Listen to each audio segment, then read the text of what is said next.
Bonjour à tous, c'est Tonton Jean, j'espère que vous allez bien. On continue la série des vidéos pour apprendre les bases de la musculation et de la nutrition sportive. On a déjà vu les protéines, on va donc maintenant s'attaquer aux glucides. C'est vrai qu'en musculation on parle tout le temps des protéines, pourtant les glucides ils sont super importants pour le fonctionnement du corps, pour la récupération et même pour l'anabolisme. Et oui, pour ça il n'y a pas que les protéines qui sont utiles. Alors on va voir la définition des glucides, on va voir à quoi ils servent dans le corps spécifiquement pour la musculation. On parlera aussi de l'index glycémique, on verra la bonne dose de glucides pour un homme et pour une femme. Et enfin une petite liste des meilleures sources de glucides. Allez, on démarre avec la partie 1 en toute logique.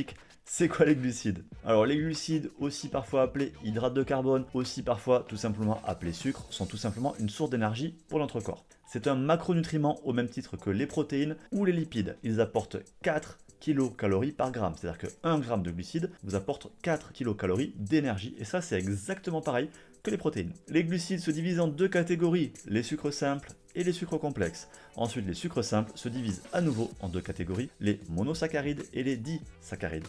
On vous fait un article détaillé sur le site si vous voulez en savoir plus avec la liste de chacun de ces sucres. Allez, deuxième partie, à quoi servent les glucides dans le corps? Je le dis, c'est une source d'énergie et c'est une des sources d'énergie privilégiées pour le corps, et notamment pour le cerveau. C'est vrai qu'on pense au corps, on pense aux muscles, on pense rarement au cerveau. Pourtant, le cerveau est un des plus gros consommateurs de glucides de notre corps, il en consomme 120 grammes par jour.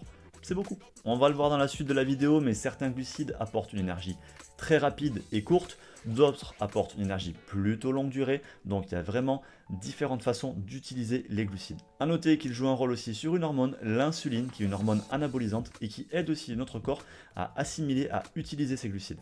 Le problème des glucides, c'est que comme bien sûr c'est une source d'énergie, si vous apportez trop d'énergie à votre corps, il va la stocker, et la façon qu'a le corps de stocker l'énergie, c'est sous forme de réserve de graisse tout simplement. Il faut noter aussi que tout le monde n'a pas la même tolérance aux glucides, tout simplement parce que tout le monde n'a pas la même sensibilité à l'insuline. Elle ne va pas agir exactement de la même façon chez tous, et c'est encore plus vrai chez les sportifs. Les sportifs vont beaucoup mieux tolérer les glucides que les personnes sédentaires. Et ça nous amène à la partie 3, à quoi servent les glucides en musculation. La consommation de glucides et le fait de les moduler dans la durée ou dans la journée, ça va être vraiment super important pour un pratiquant de musculation. Tout simplement parce que les gérer au bon moment, c'est-à-dire par exemple autour de la séance d'entraînement, va améliorer les progrès et la récupération, et gérer leur quantité va être super important pour gérer votre sèche ou votre prise de masse. Autour de la séance d'entraînement, les glucides vont vous permettre d'améliorer l'énergie, d'améliorer la récupération, d'améliorer la concentration et d'améliorer la congestion. Donc autour de la séance d'entraînement, ils sont vraiment super importants. Et ça sera donc le moment idéal pour maximiser votre apport glucidique avant, pendant et après la séance d'entraînement. Quand je dis après, ça peut être un shaker, mais aussi tout simplement un repas. Et ça sera aussi le bon moment pour prendre des glucides plutôt rapides, donc des glucides type maltodextrine par exemple. Ça vous permettra de très vite relancer la récupération et de très vite re-remplir vos stocks de glycogène. Les stocks de glycogène, c'est tout simplement les stocks de glucides à l'intérieur des muscles. En plus de ça, quand ils sont associés à une bonne source de protéines, les glucides vont améliorer la synthèse des protéines.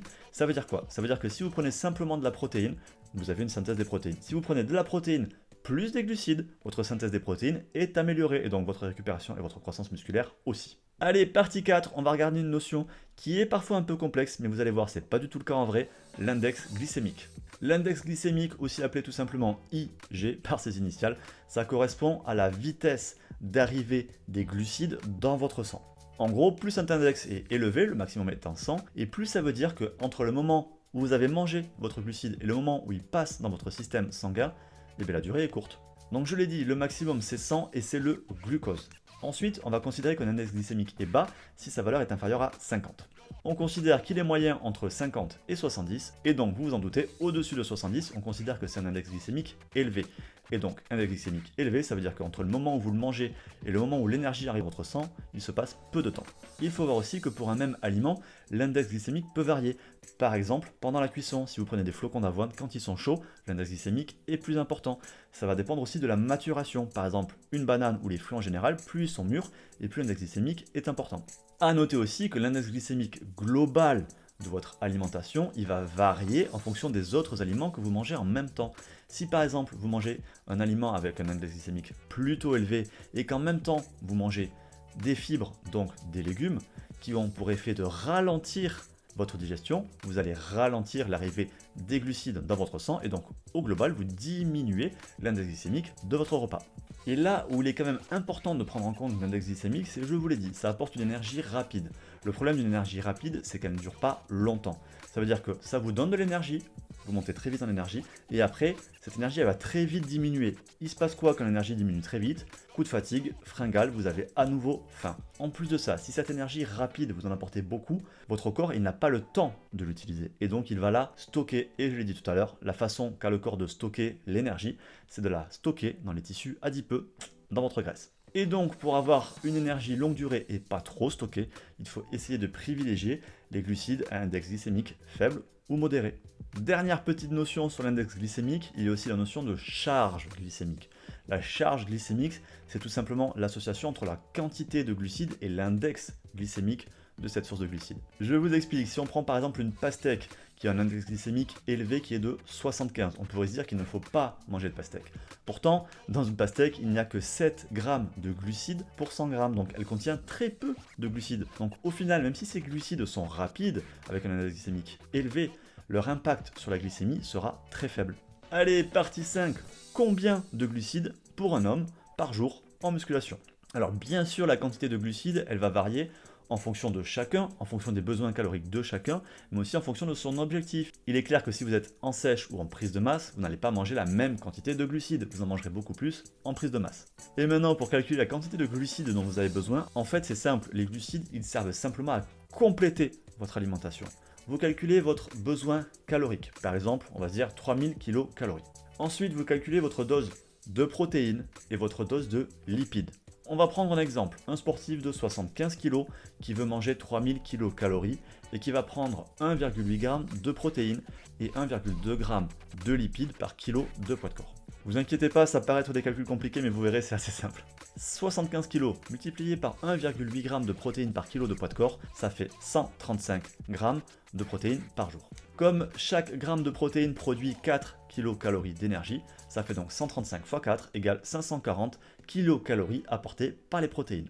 On fait le même calcul avec les lipides, on arrive à 810 g de calories apportées par les lipides. Et donc ensuite, pour savoir combien on a besoin de glucides, on prend notre total initial qui est de 3000, on enlève les 540 kcal apportés par les protéines, on enlève les 810 kcal apportés par les lipides.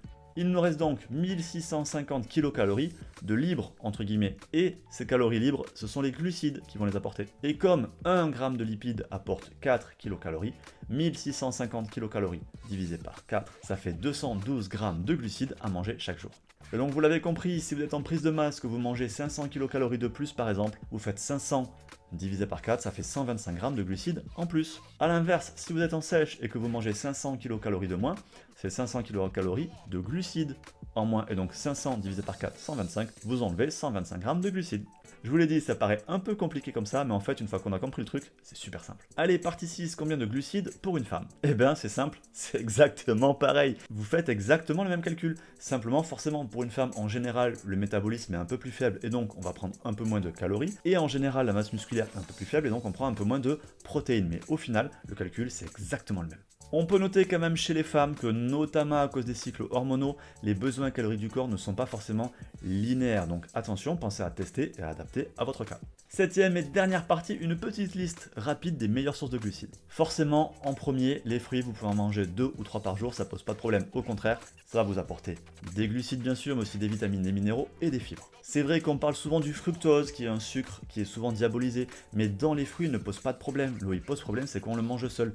Et par exemple dans les jus de fruits, parce que là il n'y a pas les fibres des fruits qui vont ralentir l'arrivée du fructose. Bien sûr, ensuite on a toutes les formes de légumes.